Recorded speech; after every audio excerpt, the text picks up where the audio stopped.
horse's hooves left a pretty pattern in the snow. They had been padding along slowly for what felt like an age. The ground had laid bare when they had begun their journey. Thankfully, the flurries had halted in the night, giving way to a bright morning sunshine which lit up the surrounding fields and made the going a lot easier on the both of them. It wasn't long before the rider brought his steed to a halt as three small hills emerged from the distance. They were soft and round like half-buried eggs under the smooth white snow.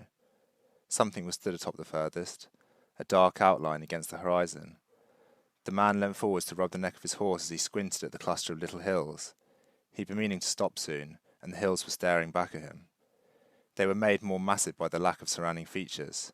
The land stretched out flat for miles, like it had been planed down. He tugged on his horse's reins, and they began trotting over, the invisible path left in their powdery wake. The land had deceived him of the hill's distance. It took them the best part of an hour to reach them. They were far from immense, simply three hillocks breaking from the hard winter's earth. The slope was just shallow enough for the man to edge his horse up to the side of the furthest of the three. They broke the peak carefully, trotting slowly over towards the shadow which protruded from the ground. After dismounting, the rider strode slowly towards the little obelisk. It was stone, standing just beyond the height of a man and tapered towards a spear-like tip. A strange symbol had been carved meticulously into its face, lines like wrinkles weaving across the hard, dark stone. The man didn't recognize it. He thought it must be a marker of some kind, of what he didn't know or couldn't imagine. It was his belief that few ventured this far into the outlands. Abandoning his musings, the man had wandered back to his horse where he decided to melt a pot of snow so his horse could have a drink before carrying on. He didn't want to linger on this cluster of hills for far too long.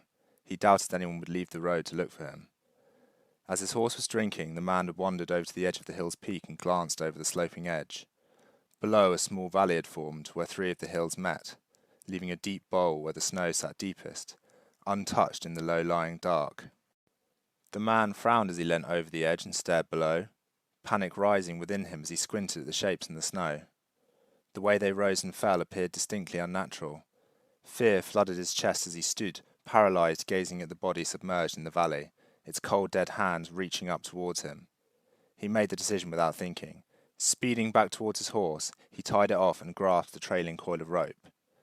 With a steely resolve, he slowly lowered himself into the hillside, the slope deepening as he moved forwards.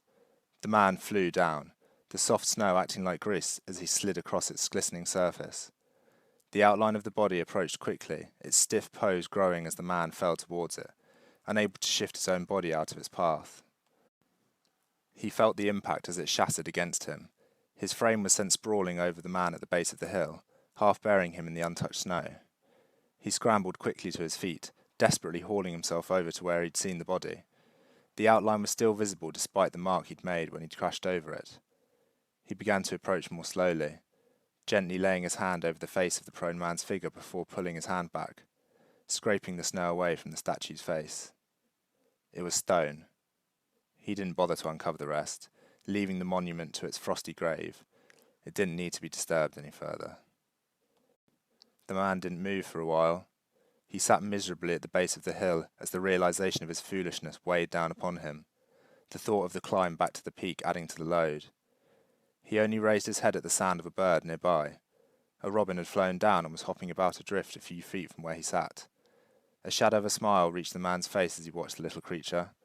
It moved with a confidence that ought to be beyond something so fragile. Its red chest bared proudly like a bleeding stain against the snow. The robin faltered as it reached its beak into the drift.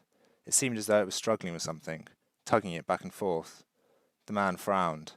It looked like a thread. It lengthened in the robin's beak as it was finally successful in hauling it away. After a moment of tension, it snapped as the little bird flapped its wings and pulled its quarry up into the air, sending a pack of snow cascading to the ground. A curious pile left in its wake. The man crawled towards the stack. It had been left carefully, the bundles pulled tightly closed and fastened with shining silver cord. He grasped the roll lying on top and undid its binding, allowing the thing to flow open in his lap. Its beauty glared black at him as he knelt transfixed by a tapestry of extraordinary beauty. Figures and creatures leapt off its face as they danced between strands of trees and castle.